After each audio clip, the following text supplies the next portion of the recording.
Ladies and gentlemen, welcome back to another edition of the On My Block Packers podcast. On My Block Packers podcast. I'm your host, Mike Wahle. Thanks for watching. If you're enjoying, please subscribe, rate, and review. Please subscribe, rate, and review at the Process to Perform channel on YouTube. You can hit me up at MikeWahle68 on Twitter, Process to Perform on Instagram. Listen,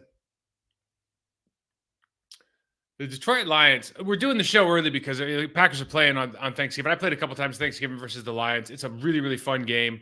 It used to mean a little bit more, I think, back then because there wasn't as many Thursdays. So actually when you got home and you got to have turkey, you go hang out with your friends for that night, and then you really had a short weekend. We just go down to Chicago, do whatever. But it was a fun time. I don't know if it's a big deal now just because everybody's kind of used to playing the Thursdays.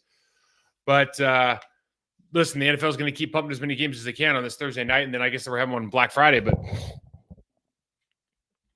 before I get into it, the show is sponsored by BetOnline. The last of the major sports leagues is off and rolling, and college basketball is ready to go as well. A lot of weird college basketball right now. There's like Maui Invitational, and then there was like this other weird one. I forgot it was like Fight for the 8 or something. Anyways, BetOnline remains your top spot for all your live betting action and contests. NFL, college football, UFC, and NHL are all in full swing, and BetOnline is your number one source for wagering news, odds, trends, and predictions. All the hoops betting action, along with every sport available at your fingertips, with both desktop and mobile access at any time. So head to the BetOnline site today, and remember to use our promo code BELIEVE, that's BLEAV, for your 50% welcome bonus on your first deposit. BetOnline, where the game starts. Like I was saying, this is a Thanksgiving game, and we're 8-point dogs. The Green Bay Packers are 8-point dogs in an NFL regular season football game. That's nuts. The Lions are 8-2 for the first time as long as I can recall. I don't remember them ever being 8-2 at this point in the season. And I've been around for, 30 years. I saw the Barry Sanders documentary last night. It's called like Bye Bye Barry. Dude, watch that show. That is absolute fire. There is no running back on the planet as good as that guy was right now at any time in our lives. Unbelievable. Just I've told the stories before, but just dudes walking around the training room like talking to each other up like, you're going to miss. Take a shot. If you don't take your shot, I can't take my shot because we're all going to miss. Just scared of his greatness. The Lions are one of the few teams that goes out and plays old school football. And what I mean by that is they absolutely, especially on offense, maybe the best offensive line in the game, they absolutely dominate up front. They're smash mouth. Box 7 on defense is physical. I mean, they play above their level. Like they play above their physical capabilities or at the maximum. They play a super physical game, and they have coordinators who are, really kind of melding who, from a personnel standpoint, what works for their personnel.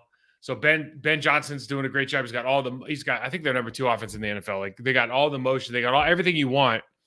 And they got, like, if it all comes down to the end of it, our team can run the team, can run on your team because our offensive line is a lot better than whatever you got in front of us. So I really like this team. It's unfortunate they don't play in Green Bay. But I really do think the Lions are what every, like, old head like me wants to be. Like, that's what – or wants their team to be. You just think about where do you want to dominate? Offensive and defensive line. Check.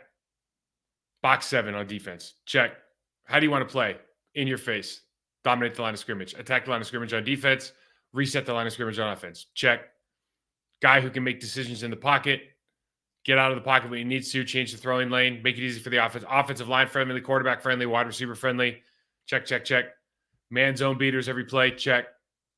Talented receivers. Check. 2 super talented running backs. And they got it all. Tight end might be a top 5. The rookie kid might be a top 5 in the league. And then on defense, some of these guys have just continued to show.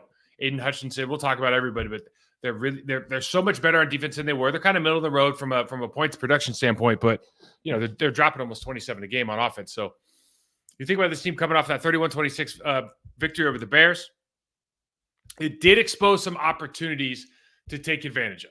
The first thing is Goff throws 3 picks. He's not going to throw 3 picks this week, most likely. But when he throws picks, he's under pressure, throwing off that back foot. And Chicago ran for like 106 on him. And the way they ran it was mostly on the back of Justin Fields, right? And he's doing a lot of the RPO stuff, the option looks. But that stuff we've been talking about from Jordan Love's perspective, like that needs to start happening because guys are just crashing the box right now on the backside and making plays when they don't need to be making them. We saw it from all the, every single defensive end that we've watched. just crashing down. We're not holding them accountable to that. Last week they threw the screen, but even you see the Justin Herbert play, they read it, he runs, then he throws the screen out. I mean, we need plays that really challenge their leverage because these guys do attack the line of scrimmage. We'll check that out. They play a very aggressive style of defense. It's really we have a hard time running the football. They're pretty good at stopping the run. It's hard to see how Green Bay is going to overwhelm this box 7 with those linebackers, Jack Campbell, Anzalone, Barnes, without Aaron Rodgers. Excuse me. Freudian slip. Without Aaron Jones. I think you have to use Jordan Love more as a run threat. I think at least in part, the Bears show you a blueprint how you can safely take care of your quarterback, but also give your team a chance for success by using him as a weapon in the run game. Something we talked about for weeks on this show. I think it just adds a dimension that we just quite frankly don't have right now. And the Packers, on the other hand, they're now 4-6. Somebody made the mistake of bringing up playoffs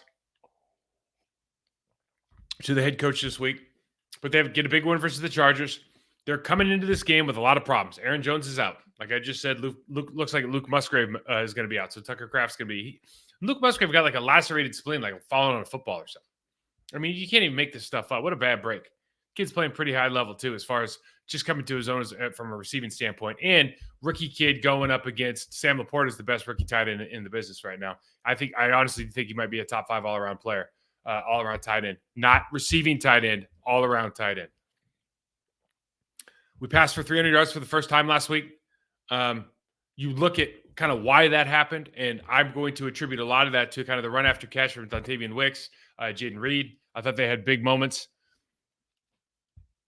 There's opportunities to create offense again. Brian Branch, the other rookie from Alabama, they got 4 rookies that just balled. I mean, their draft class is ridiculous compared to what it was projected at. And everybody was giving them trash for their first 4 draft picks. I mean, all those guys are absolute units.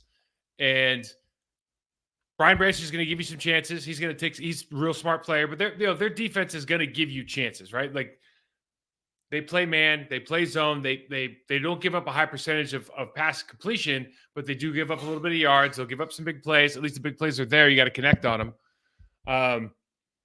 Just going down from a statistics standpoint, they average almost 20.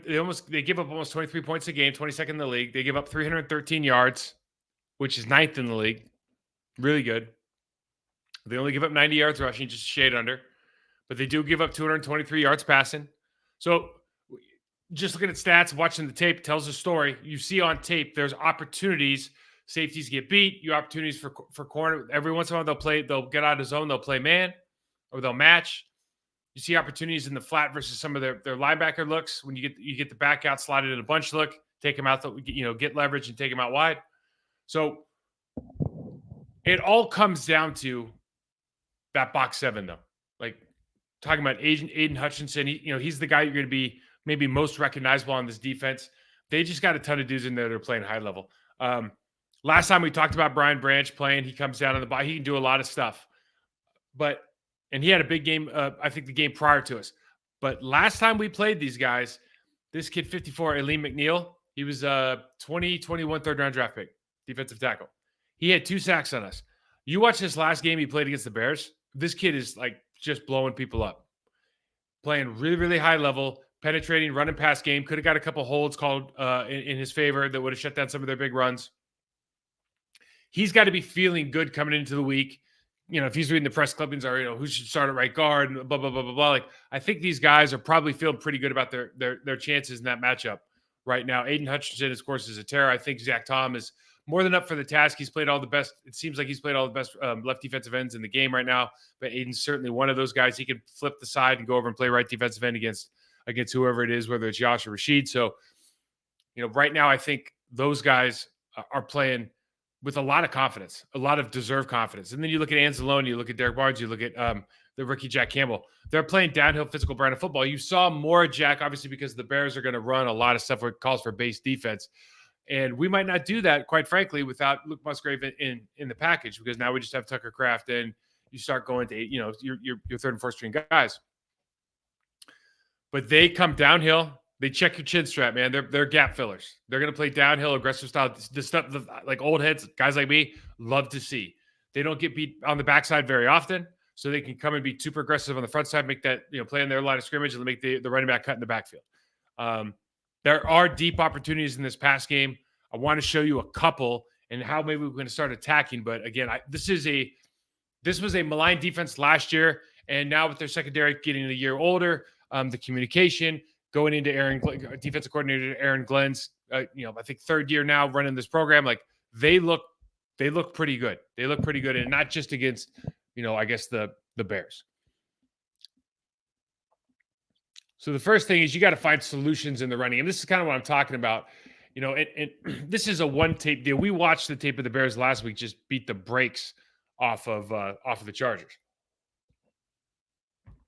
So we know what they can do up front, but you have to find numbers, and you have to just do the little details. So they run a bunch look here, and they end up running a quarterback keep, so they have numbers. But they actually send the tight end backside like a split full look to hold the backside linebacker. So this is something you can just do a quick toss with. And again, this isn't something we'll probably run with Jordan Love, but you can run the quick toss and just keep him outside. The point is they have leverage here. If I show you this from this angle, you have outside leverage on all of these players. Like, you have numbers, right? And of course, it's going to be a matter of aggression and whatnot. You see Jack Campbell's in the middle because of the split flow. He just slightly hesitates, let that center get up just enough to get on him right there. He beats him across the face, but now you're talking about, maybe a 7 or 8 yard gain instead of a 3 or 4 yard gain. That's just the little details that are going to make a big impact on this matchup, because without Aaron Jones, AJ Dillon going downhill on these guys when they're pretty good at moving around on the line of scrimmage, it's going to be tough. We talked about it. Rookie kid from Iowa, man, check your chin strap, buckle up. Now the Bears coming out here, they're playing off 5 left and just coming downhill, and I love it. I'm all for it, right? I can't see enough of this. But I don't know if we have we certainly don't have a true fullback on the team right now that can go out and just butt heads. But these guys are ready to go. They play downhill. They're aggressive run defenders. You see both these guys are going to come up and just force the defense to make a decision, or excuse me, the offense to make a decision early. I actually think we have to use that to our advantage. How? You see they run the option. Everybody crashes. The tackle's very easy for that tackle to pick up that defensive end. And now, look, honestly, he can go north or south right here. He's making that decision. He can try to break through Aiden Hutchinson's arm tackle, or he can go outside. But one way or another, you're picking up positive yards. This is a good play. Okay, and this is because how aggressive they play defense. They didn't spy Justin Fields. They just kept crashing and let him run the option. Like, they have a style that they're going to play, and they're just going to live with the results, because usually they outscore their opponent. They just figured, hey, listen, the Bears aren't going to pick up 5 yards at a time and actually make it all the way down to the other end zone. And I would imagine they're thinking the same thing about the Green Bay Packers. So let's take advantage of that aggressiveness a little bit. You see here, he's just crashing down on the read. They're full sell, absolutely full sell. All you got to do is get a hand on that linebacker, get north and south. This is my thing. Like, why not us? And a package. I'm not talking about let's turn him into Justin Fields.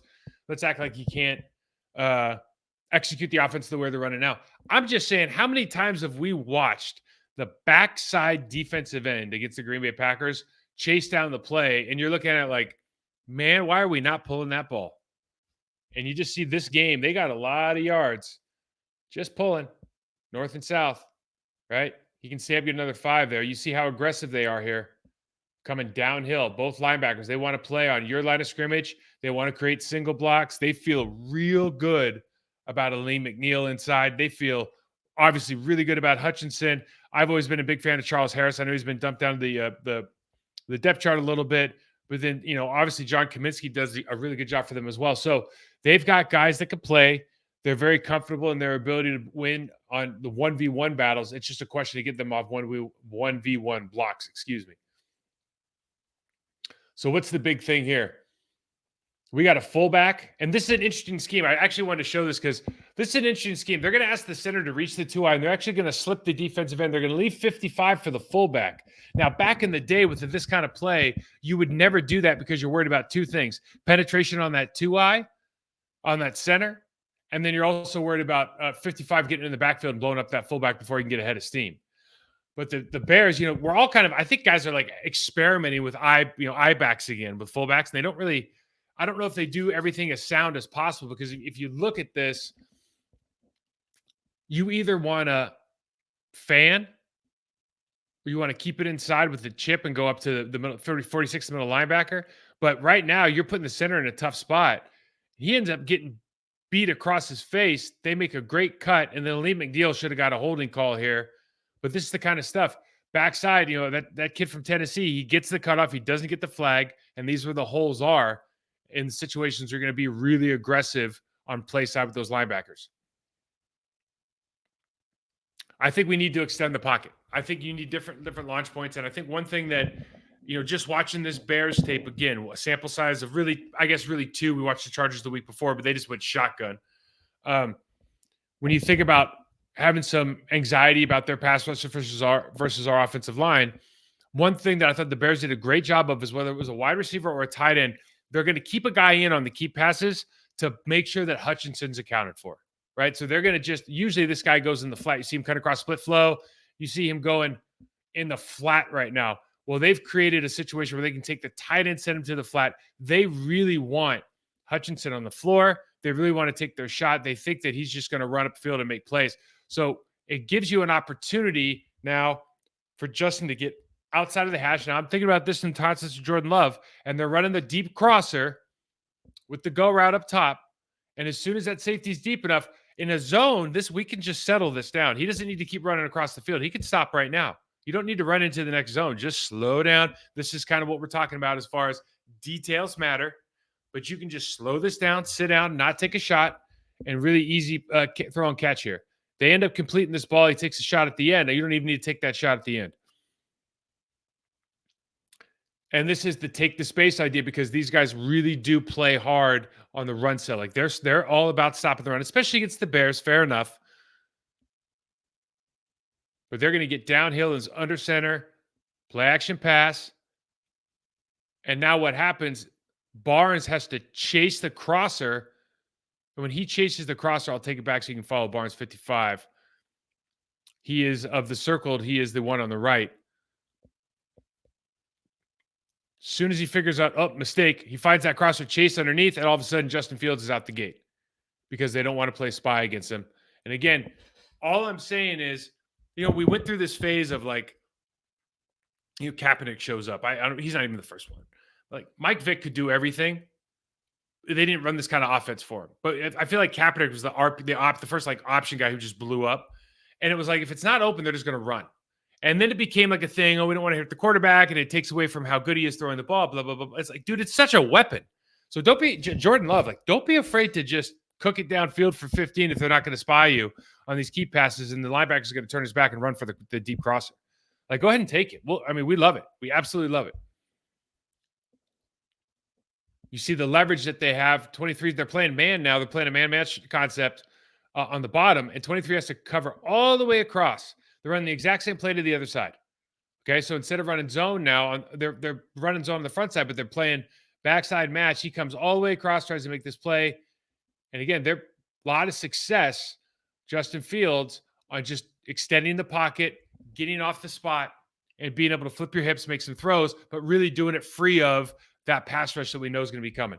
I would have loved to see this matchup, and I made this thing, and I found out that Musgrave's not going to be in.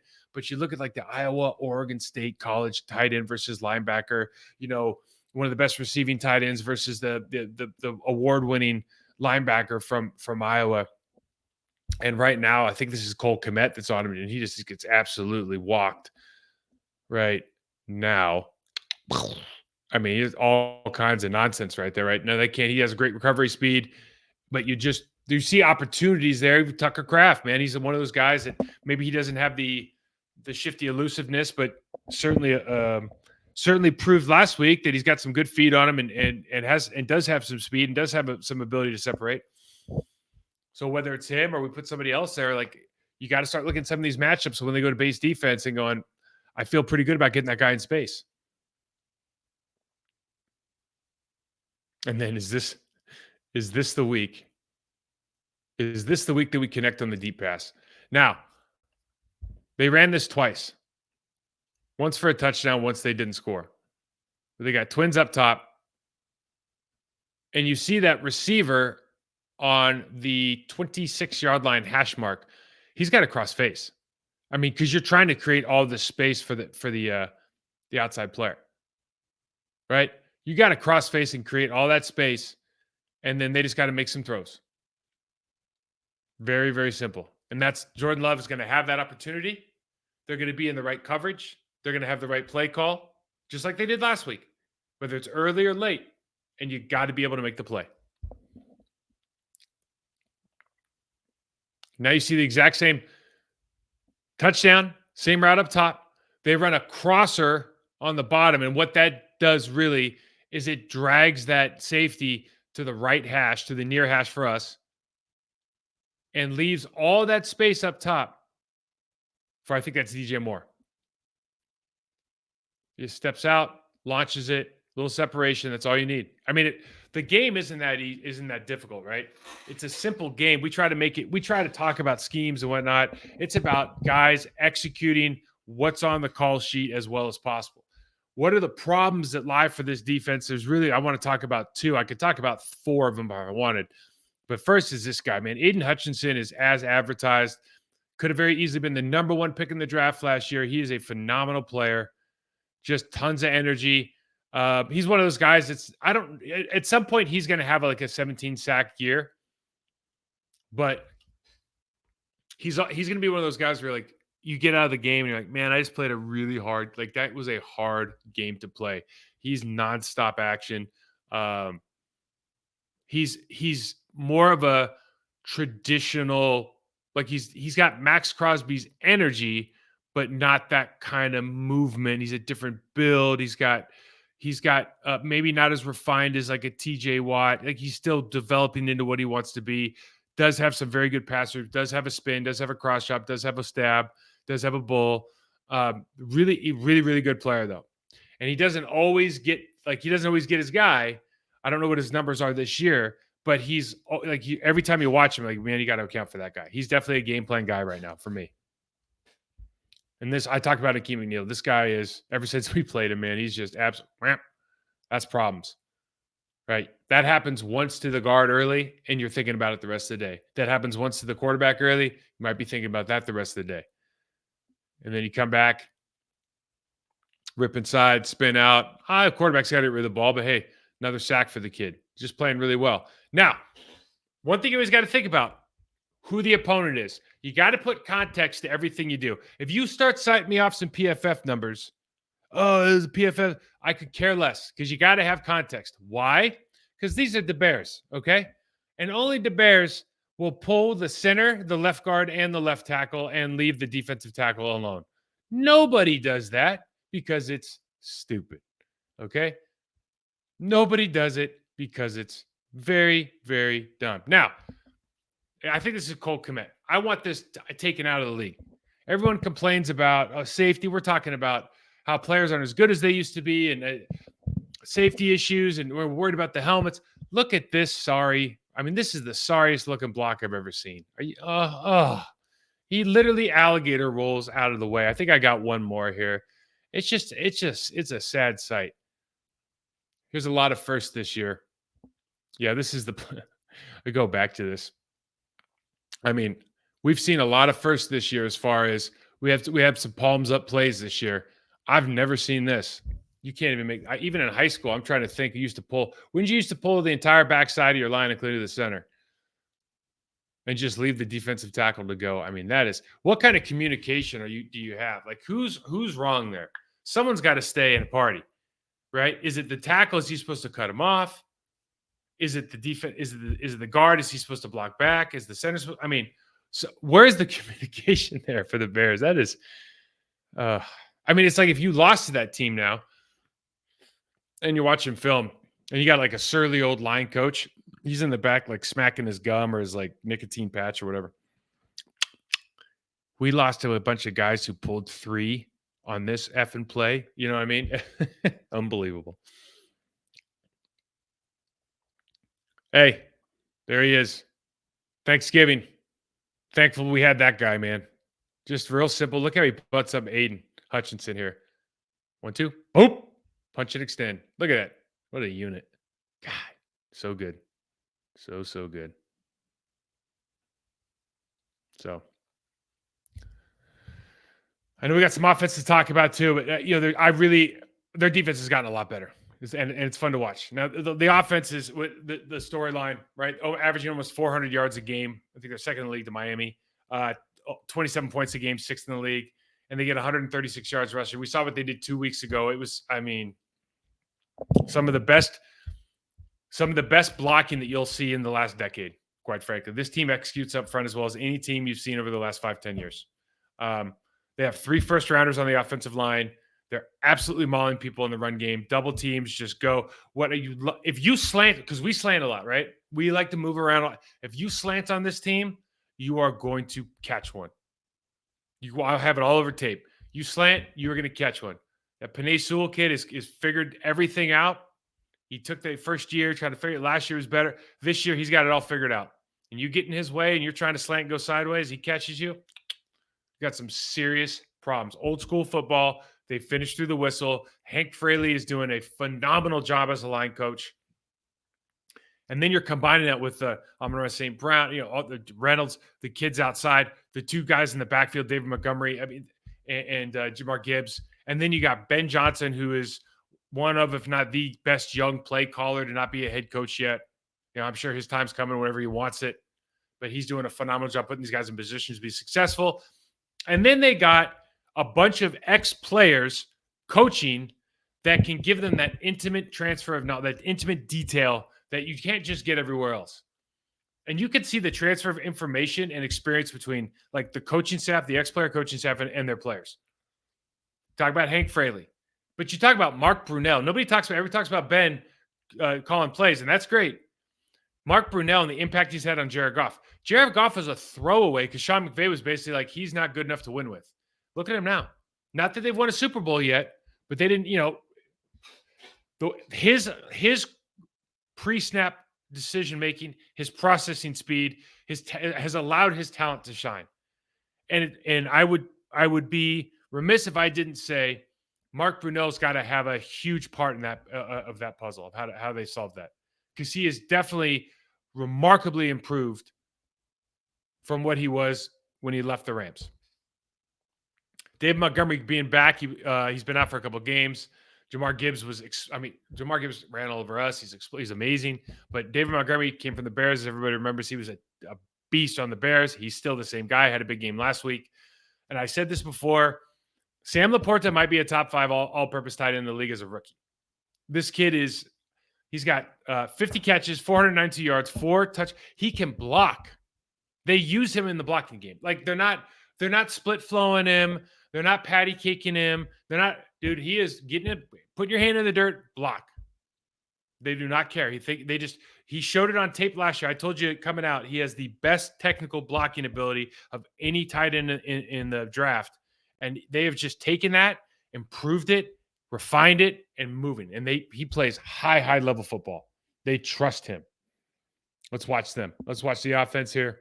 This is going to be a tough one for the boys. First play of the game, under center play action pass, and you're just never safe. I mean, he's got him right here. He's already got him beat. He can take the shot. He ends up taking the check down. But you're just never safe with this team. You don't know at any point Ben's going to dial one up. And then you start just talking about what's their bread and butter, what makes them go. You talk about Amon-Ra St. Brown. You talk about Reynolds. You talk about Jared Goff. You talk about Montgomery. That offensive line is nasty. They are absolutely nasty. I really do. I think they're number 2 statistically in a couple different things. But I don't think that there's a better offensive line in the league right now. I don't think there's a better offensive line coach in the league right now.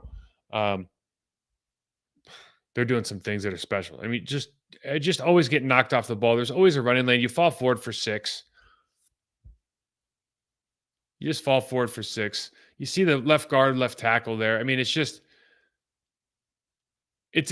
clinic. It's just, I love when I'm writing notes for my guys and they just do something perfect. I just write, man, that's clinic. Like, I want to put that on a clinic tape. And they've got clinic tape stuff in game all the time. It's amazing. So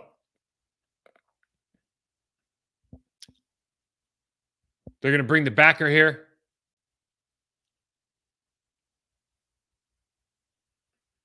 And so they're going to slant underneath. And they think, oh, we're going to be real cute. We're going to slant outside. We're going to drop this defensive end. And he's just going to catch one because he's just going to run a Panay Sewell. I mean, watch. They're just elite executors. So Frank Ragnow ends up taking the 3 technique. You see this. He falls into the 3. 60, was that Graham Glasgow? Who's probably the only guy on the line. You're like, man, I think Kenny Clark can exploit him one-on-one if he gets some pass pro opportunities. But they get this defensive end on roller skates. That's absolute roller skates. He'll be 10 yards downfield by the time this play is over. Fullback takes care of the Jack Sanborn, the linebacker for the Bears, out the gate, right? And you guys will go, oh, it's not a 50-yard run. Dude, these are the demoralizing runs. These are the runs that hurt your feelings. Because you didn't miss any blocks, or you didn't miss any tackles. Like, you didn't do something. You just got your ass kicked for an 8-yard gain. You see, they can probably tell you're slanting. And this is what I think that has turned Sewell into an elite player. But really, when you talk about all these guys, they can tell he's slanting. Like, I can tell right now that defensive end slanting. He's tight. His stance dictates it. They have a man outside. And so he waits on him here. 1-2, and just wait. And now it's go time. Like, oh, I got you locked up and I got backside help. It's go time now. And it's just too easy for these guys. You know, it's the execution, the details of the execution that make these guys so special. Another double comes off, just absolutely manhandles the Bears linebacker, the ex-Bill. Sewell's playing really, really high-level ball right now. Now, this play worked last week. The Lions run it. The Chargers ran this against us, right? They're going to pull around. They're going to single block on the play side and run a weak side gap. And both guys lose, right? Got 95 coming off there late for a 4-yard gain. But they're going to see that. They're going to see that against the Green Bay Packers and go, we got a chance here. Now, we talk about miscues. They had 3 picks last week. How are they getting picked? Well, part of it's look, down here on the 40, we know that this guy gets hit, but Goff gets lit up a little bit here, right? He gets heated up. He's thrown under duress. I'm not sure the linebacker's not making this play if this ball doesn't get wapple upped anyways.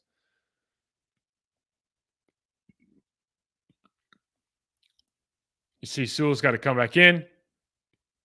He's got a hand in his face. Got to make a quick decision. And this is what you want. That's kind of been always the thing with Goff, but really all these quarterbacks is, can they find the right solution immediately? You know, Kurt Warner always says, I spent so much time thinking about my hot routes. You know, I knew I knew the playbook, I knew the defense, but then I just thought and studied my hot routes. I had to have the answer like that. And it looked like last week a little bit when he got heated up, maybe it wasn't always a hot route, but, you know, pressure does equal picks. We get Taylor Decker, excuse me. And he pump fakes this ball, throws off his back foot, and throws a pick. So it's not impossible to heat these guys up as good as they are up front. It's not impossible to put Jared Goff in a precarious position. But because they run so much under center play action, because they do all these other things from the run game, right? Part of it's you just got to be aggressive and win your 1v1 matchups, and then you're going to have to make some really strategic calls, I think, in the dog and blitz game. This could have been another pick. This could have been a pick 6. This is probably his worst throw of the day. I mean, linebacker just pushed it right off. He knows it. He knows that was it. That was the one you wanted.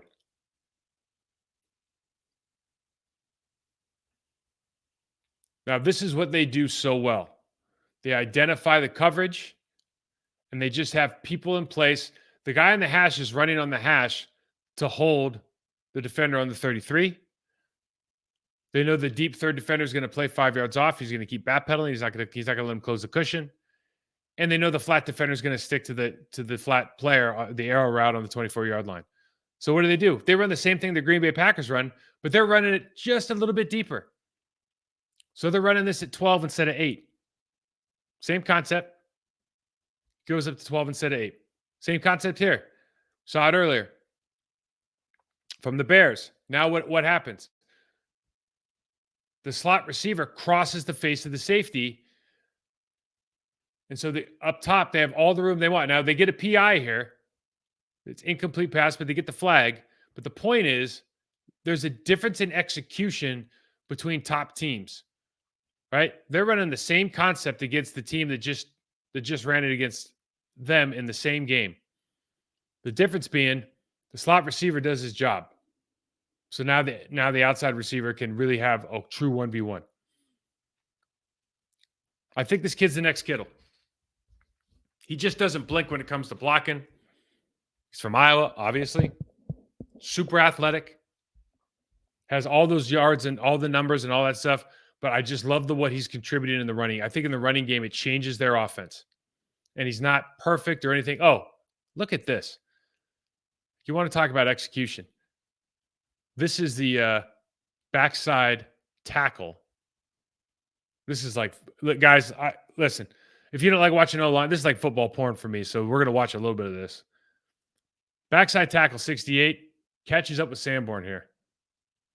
Not Sanborn, sorry, safety. Keeps running and gets all the way over. He's leading the charge from the backside. Look at that. Unbelievable. It's like they've bought in, they believe, they've been taught how to do it, right? They know how to execute. Creative wrinkles. So everyone's running the inside trap right now. They're running it out of shotgun, right? They're running out of near or far, which means the running back's lined up on your side, and they'll just run this quick trap. Okay, they get creative. They go empty, and they just do a quick flip. So it's like the old 17 stutter that we used to run with Amon, but they're doing it with a quick trap. So they're going to go inside. So it's like a what do they call it? 31 stutter. They got zone man beater. So interesting here. Instead of going bunch like everywhere else, they motion the back in, but they don't motion a bunch. They motion him out. So he's about halfway through. He's on the hash. Why? Because of spacing. Because now they know exactly what they have. They know they're in zone. And because they're in zone, they know that the outside receiver is going to be open because they have outside leverage on the two defenders on the bottom of the screen.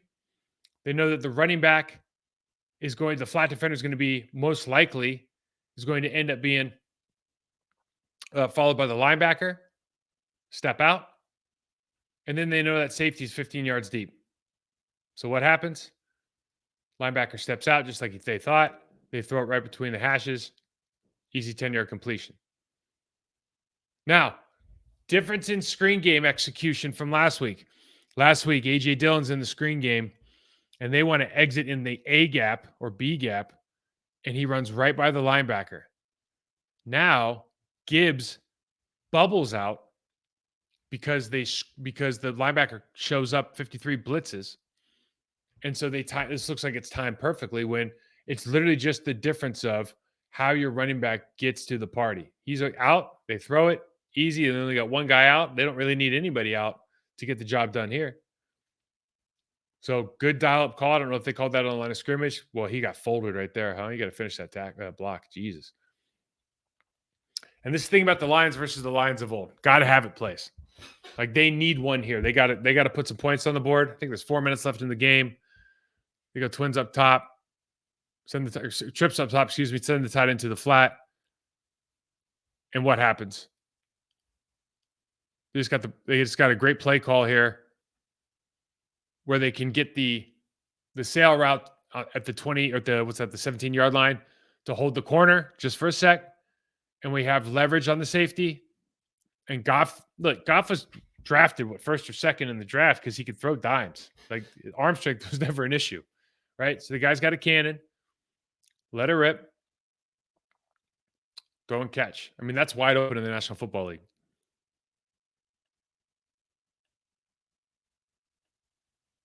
You see the double team again from the right guard and the right tackle. It's just like a tidal wave continually coming. If we don't figure out how to get the linebacker onto the tackle or guard early, there's a really good chance that our defensive tackles look just like this.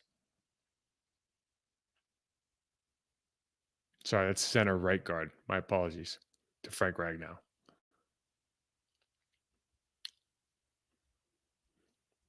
So that's it. They they look really good. They're a really good football team. What are the key matchups here? I have three. Packers in the interior offensive line versus their slant looks. The Lions free up their linebackers and they free up kind of into 1v1 blocks. They like to move their defensive tackles. They'll move them. They'll take a step. They'll take one gap. They're not stepping and slanting. That they're not turning their shoulders. None of that. They're taking one hard step and attacking the gap.